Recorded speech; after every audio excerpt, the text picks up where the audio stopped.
satu ini nggak kalah kreatif dan juga unik nih. Pemuda Gereja GKI Bethel Pulau Doom Sorong, Papua Barat Daya membuat pohon Natal unik dengan hiasan 15.000 kulit kerang. Pohon Natal dari kulit kerang ini tercatat dalam rekor muri dunia.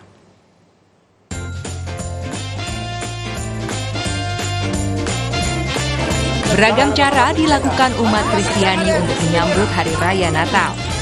Di Sorong, Papua Barat Daya, pemuda Gereja GKI Bethel Pulau Doom membuat pohon Natal dengan hiasan 15.000 kulit kerang setinggi 6,2 meter dan lebar 5 meter dengan berat 208 kg.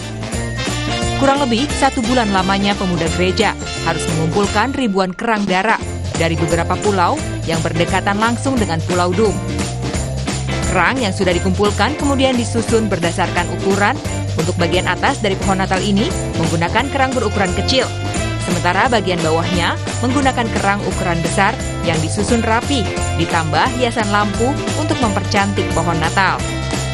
Pohon Natal yang dibuat 6 pemuda GKI Bethel Doom dalam waktu 2 minggu ini untuk mempercantik area gereja dalam rangka menyambut perayaan Natal tahun 2023. Bahkan pohon Natal yang dihiasi 15.000 kulit kerang ini tercatat dalam rekor muri dunia. Kami membangun ini hanya 2 minggu. Kenapa harus sebulan? Karena di dom itu kulit kerangnya sedikit, sehingga kami harus pergi ke beberapa pulau besar, misalnya Ram, Pulau Buaya, Pulau Sop, dan paling jauh Pulau Matan. Nah, itu rangkaian kulit kerang yang kami kumpulkan yang ada pada pohon yang 15.000.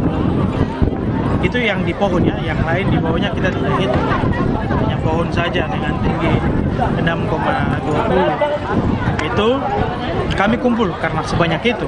Nah, kemudian pengerjaannya dalam waktu 2 minggu. Itu kami hanya 6 orang. Kegiatan ini turut mendapat dukungan dari TNI dalam bentuk pembinaan teritorial dari Kogab Wilhan III untuk mengembangkan kreativitas pemuda di Papua, khususnya Pulau Doom.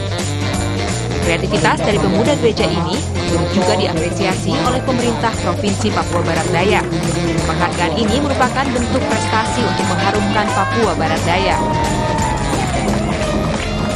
Ini menjadi motivasi untuk kita semua masyarakat di sini, khususnya di Dom, untuk bisa lebih percaya diri lagi ya, bahwa kita bisa duduk sama rendah dan berdiri sama tinggi dengan saudara-saudara kita di provinsi lain. Diharapkan kreativitas pemuda Pulau Doom dapat memotivasi pemuda lainnya untuk bangkit dan menunjukkan kemampuan dan ide serta gagasan yang dimiliki. Flora Batlayeri, Kompas TV, Sorong, Papua Barat Daya.